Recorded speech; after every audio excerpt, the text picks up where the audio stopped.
This is Adoption the Long View, a podcast brought to you by adopting.com. I'm your host, Lori Holden, author of The Open-Hearted Way to Open Adoption.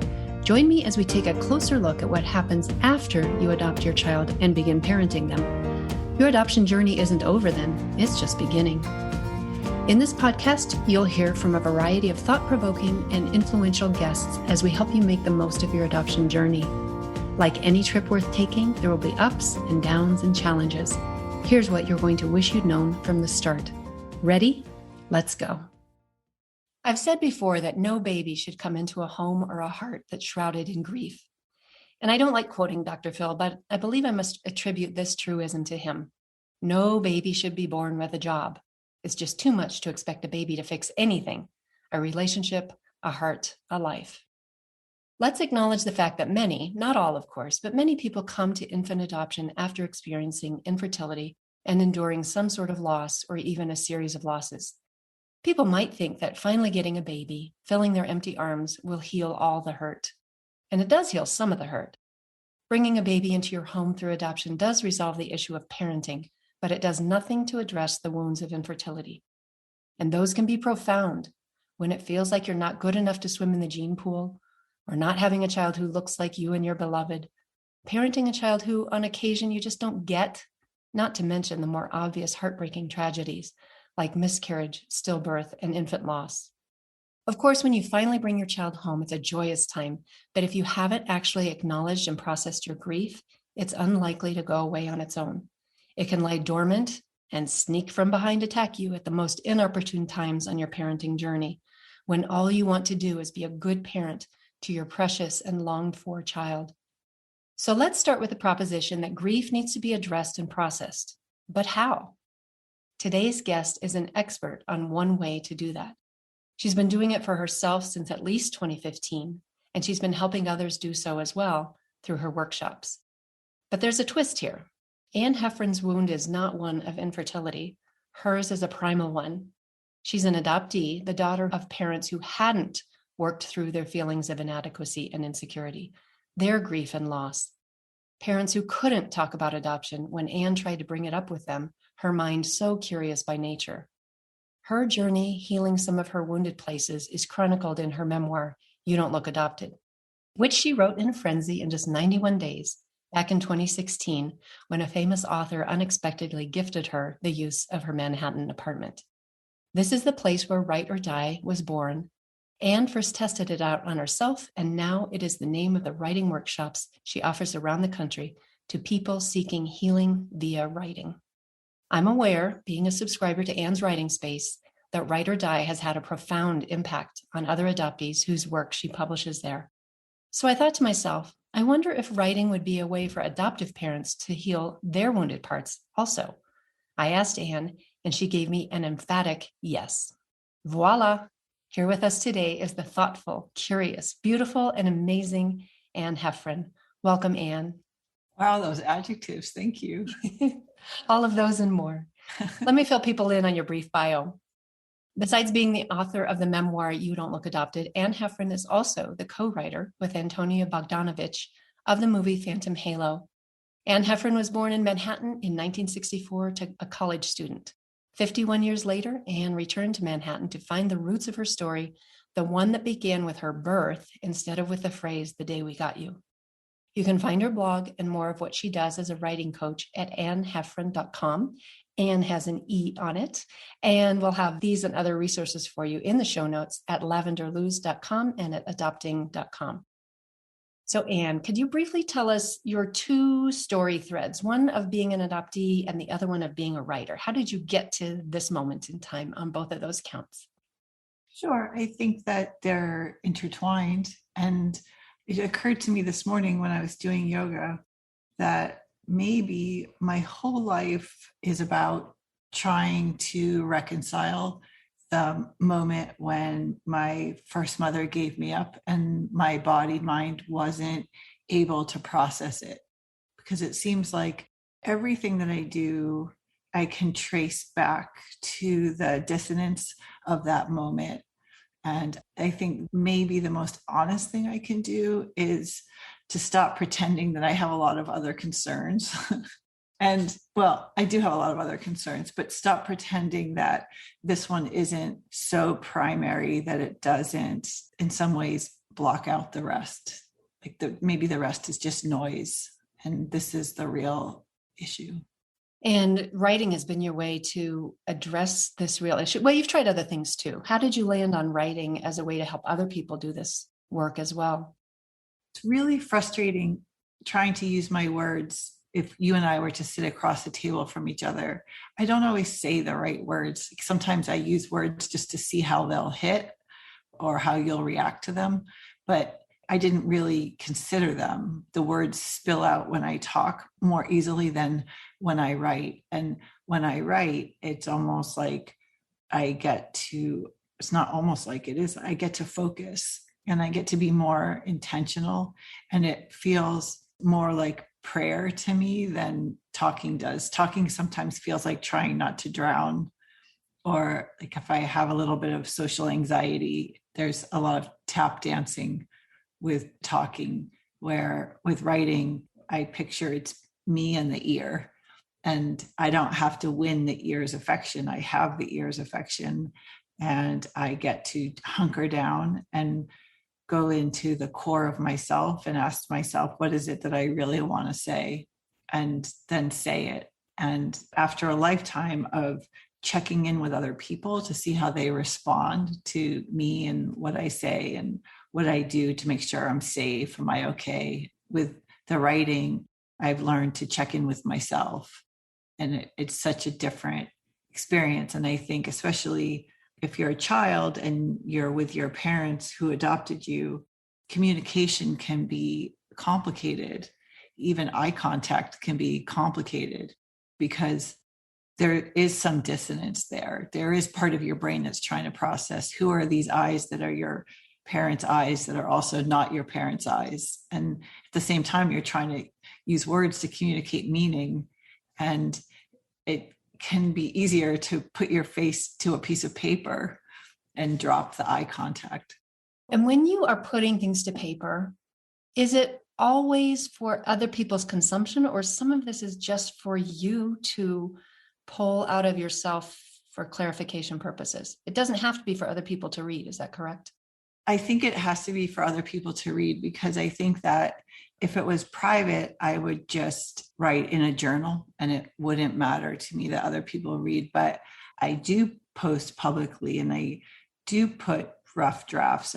I'll sit down for an hour and write a blog post and put it out there. And it's the putting out there that feels really important. And the very first time I posted a blog post, my friend had given me the blog. I never would have thought to do something so public, like look at me kind of thing, like my opinions matter, but she gave it to me. And so I wrote something, and I wrote it in a coffee shop, and it wasn't anything. It was just, I forget even what it was about. It was just, I have an opinion about something, or I noticed something. And I stepped outside with my computer to post it, because just in case God struck me down, because I didn't want anyone else to get hit, because there's such arrogance in putting my opinion or my vision out into the world. Like I matter, like this is good enough. And then when I didn't get struck down, I found this sort of main line of joy that said, you can speak and you will be listened to.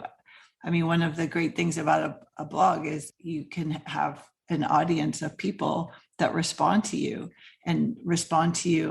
I've had negative responses, and that's part of it. It's not all positive, but it's an ongoing conversation. And even the negative responses can evoke a conversation, and then I can write back. I can have something to say.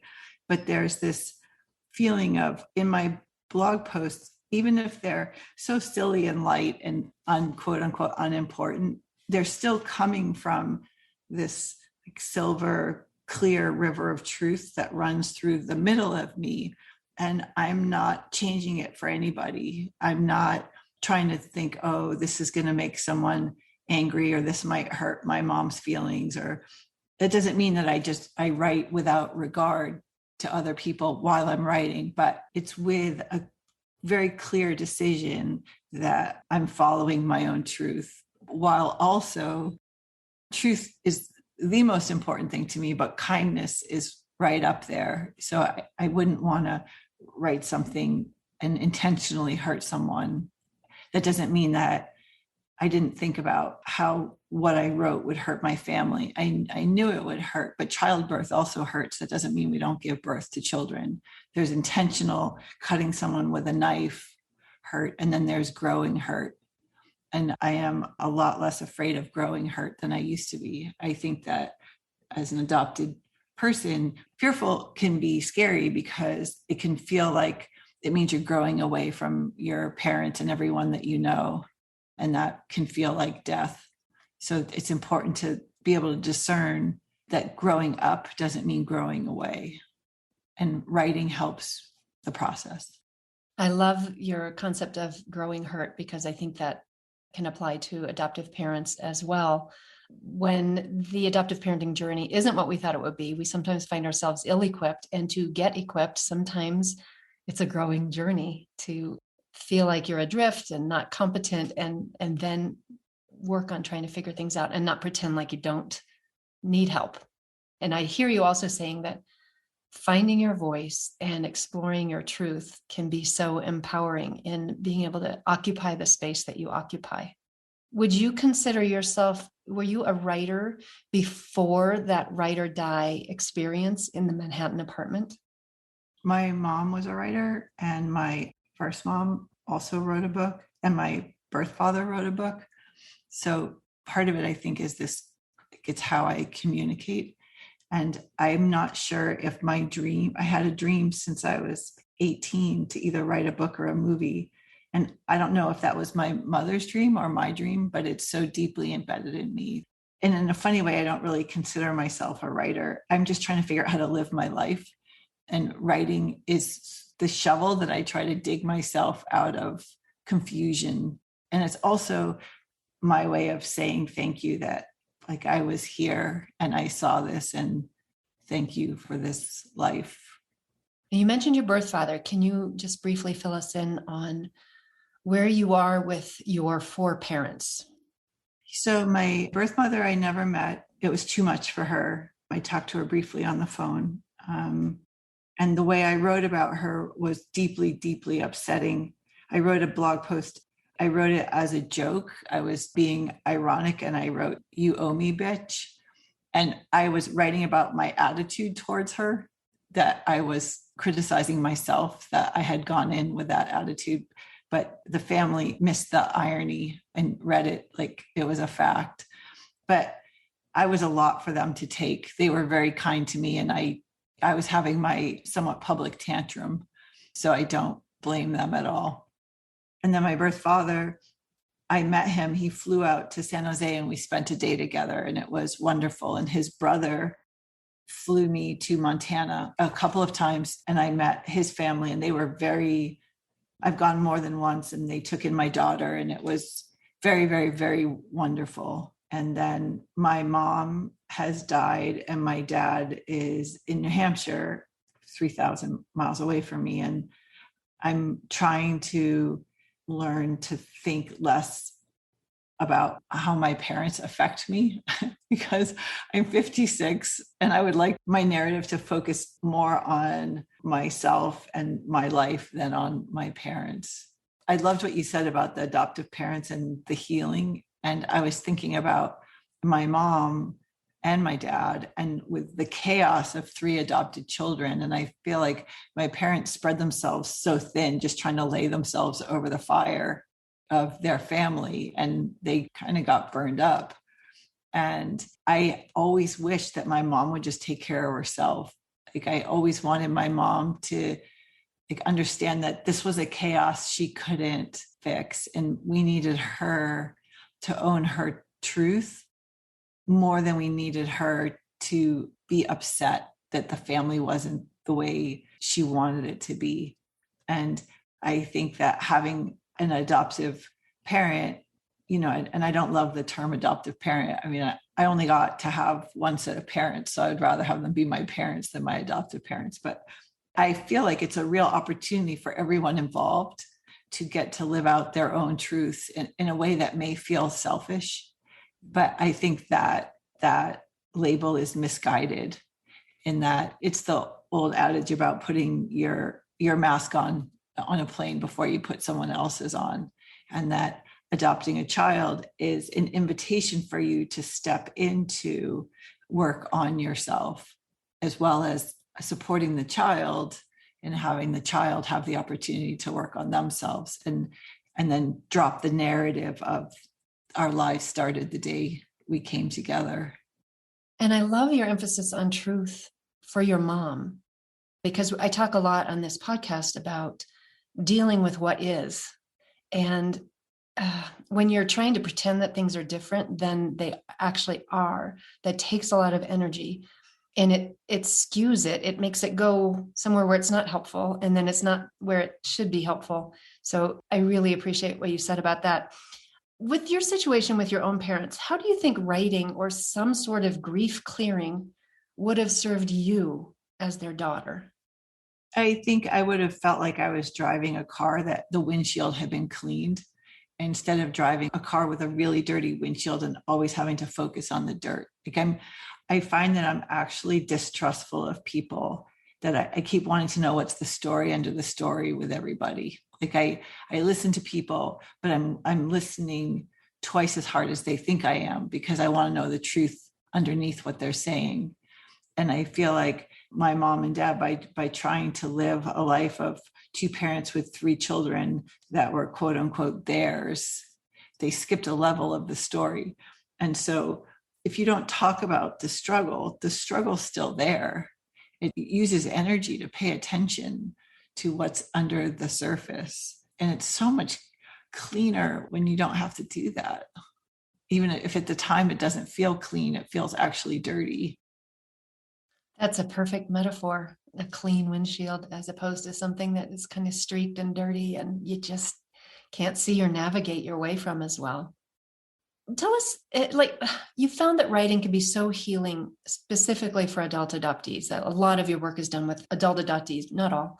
Do you have an aha story or of a revelation or a healing through this process that you've witnessed that you're able to share with us? Yes. I mean, the way I came up with Write or Die and the way I was able to finally write my book was I had gone to New York to write. I'd given everything up, just decided, okay, I'm sick of trying 80%. I'm going to try 100% to write this book.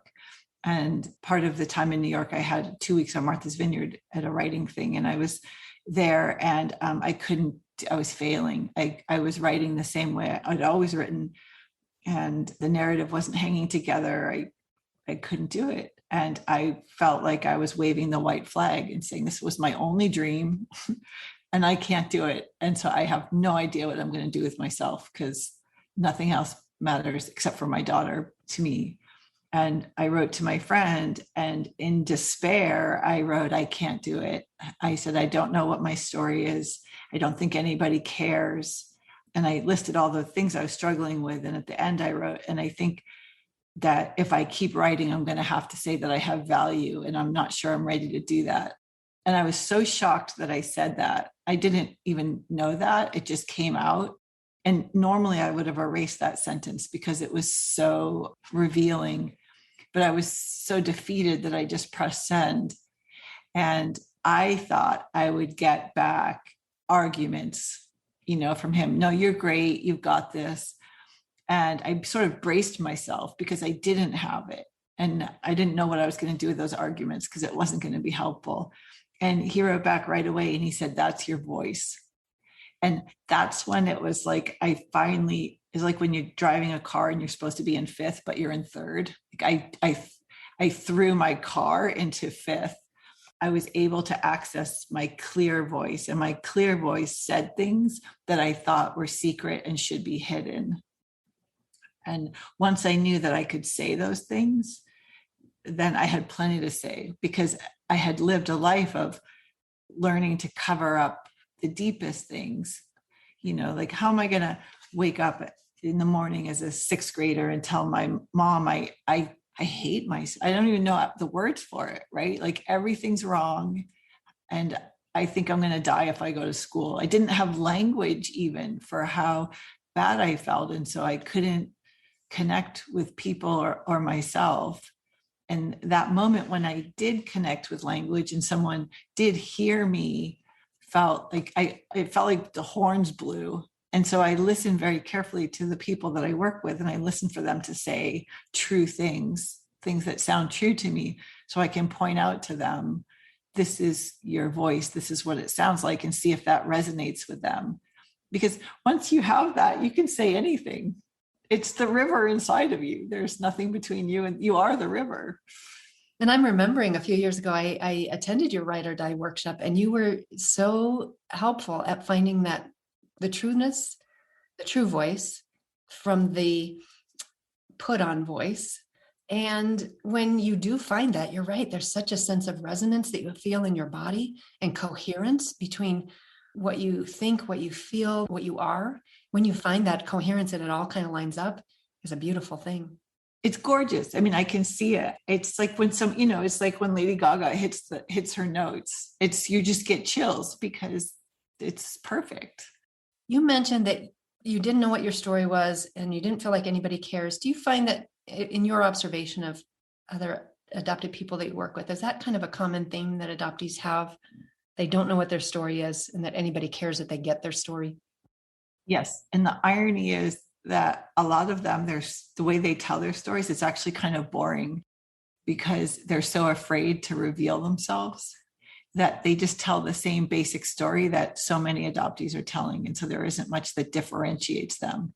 And they don't understand that the very things that they think will protect them if they cover are the things that will save them if they tell their story. I think adoptees really, really want to believe their story has import. But when you have been asked to not talk about it, or you receive confusing feedback, you learn that your story is dangerous or not valuable. And so you focus on other things like what you're wearing or what you weigh or what your friends think about you instead of what you think about things. I think it's really important for adoptive parents to hear the adopted person's experience. But I do want to also shift back to adoptive parents. Often people who seek to adopt a newborn do so after some sort of significant loss. Almost always around that, whatever that loss is the loss of a dream. That's kind of the common theme. So how do you think that such writing therapy would work for people who have experienced this sort of trauma and grief? Mm-hmm. Well, I think when you have that kind of grief in your body, it's a physical block that keeps the pure energy of you from flowing. And your child's going to sense that there's going to be some form of holding. And the child is going to probably take it personally and think it's something they did wrong. Like there's going to be just this body confusion in relation to your body. And so I think partly it's important to get the story out in some way, so that your brain's not spinning, trying to organize it in a way that you can understand it. If you write it or talk story it or have it have a beginning, middle, and end, and it doesn't have to be like in high school where it's all organized. It can be all over the place, but you start somewhere and you end somewhere. Then your body, that little blockage isn't in your body anymore. And energetically, you're going to show up more as yourself and less as something hurting. When my daughter was little, we were going up an escalator in a mall and I started crying. And I said to her, I don't know why I'm crying. And I was embarrassed and I was just sad. And this just happened. I usually tried to hide it from her. And she said, maybe you're sad. And I wished, going back, that I had known that kind of language and I could have just said to her, I'm sad, and said something about this has nothing to do. I don't know. I'd have to find a therapist so I could word it so that she understood truly it didn't have anything to do with her. But then she could see she has a mother that can have feelings and they can still go buy a pair of shoes and that there's safety there. Isn't one of the basic tenets of emotional intelligence is to stop and name the feeling? Yes. And it seems like this writing process would allow lots of opportunities as I don't know what talk story means, maybe you can tell us that, but as you're telling your story and replaying the movie in your mind of wherever the hurt and wounds are, you can kind of get to those rivers of grief or anger or sadness and or aloneness or fear, and just getting to them and knowing that they're there and naming them neutralizes them a little bit. It doesn't like completely take care of them, but it starts the work. Yeah. I mean, if you've had a miscarriage or several miscarriages, or you can't conceive, I mean, there's this grief there that can be really hard to name and to even talk about. And talk story, that was something from my writing teacher at University of Oregon, Garrett Hongo. He was from Hawaii, and I think they talked the story. I can almost hear some of the objections that people may be thinking as they listen to this. Hopefully those people have listened to this point. But what would you say to people who say, I'm no writer, I could never write, I'm not a writer, I don't do words? What do you say to them? Yeah, I would say I super get it. And writing is not the only way. You know, you could do collage, you could paint. It's doing something so that this blob that's inside of you, that's eating you up in some way, that's confusing you, that's keeping you up at night, that's spinning, that something where you can get it from inside your body to outside your body in a way where you feel like, okay, that mirrors how I feel inside. So it could be writing, it could be breaking 1,000 dishes and looking at the pieces all over the place and saying, okay, that's it. I got it. You know, that feeling of when you're standing in the grocery line and these words are spinning in your head of, so this happened. Like, so back then this happened and then this happened. And then no one understands. And I feel torn up about it. And why am I still thinking about this? And there's something about the creative process where you're honoring your feelings and you're trying to bring them to light so that you could ideally show someone and say, this is how I feel inside. So what you're talking about is a way to take a tangled mess of feelings from inside you and put them outside you some way. Maybe it's words, maybe it's sculpture, painting. And to not dismiss it. I mean, so many people, I think we're trained to dismiss that tangled thing, to make it less than it is. And I think adoptive parents do it to adoptees do it to adoptive parents. It's also acknowledging that if there's something in you that confuses you or that you think about, it's worth bringing out into the light and talking about to other people about, and don't think of yourself as a child. And if a child comes to you with a hurting thumb, you know, hopefully you're not going to say, well, it's just your thumb. It could have been your whole hand, and then send them back outside, right? You tend to the thumb, even though it's small. And the same with the things that we carry inside of us, I think. Is there anything else that that I haven't asked or that you'd like to share with us? I really appreciate this. And I wish more than anything, I could have had an open conversation with my mom about how much I loved her and about how much pain I was in, and that it wasn't her fault, but that she still could have held me and we both could have cried about it. That would have been amazing. And had that moment of coherence and resonance around your shared truth, even if it's not shared, if you're both coming at it from your truth. Yes. If she had cried that she hadn't had a baby, like it would have felt like we were playing good tennis. Beautiful. Well, this is the last question that I'm asking of all guests this season. From your perspective as an adoptee, what do you think people need to know to adopt well and to adoptive parent well? I think that there's this idea of really, really tend to the inner well of love that is inside of you, and to not have it ebb and flow depending on what you receive from the outside world, that your source of love will keep everything okay as long as you focus on that. Does that make sense? Thank you. Well, Anne, thank you so much for being with us today and sharing your heart and your method. And we will have show notes on how to reach Anne if writing therapy and write or die sound like something you would like to explore. Also, I encourage you to go to anneheffron.com and just pick a few of the essays she's written or the work she's published of other people to get an idea of what coherence looks like to other people. Thank you for being with us, Anne. Thanks, Lori. Thanks for all your work. Special thanks to adopting.com for producing and sponsoring this podcast. With each episode of Adoption the Long View, we bring you guests who expand your knowledge of adoptive parenting. Please subscribe, give this episode a rating, and share with others who are on the journey of adoptive parenting. Thanks to each of you for tuning in and investing in your adoption's long view. May you meet everything on your road ahead with confidence, capability, and compassion.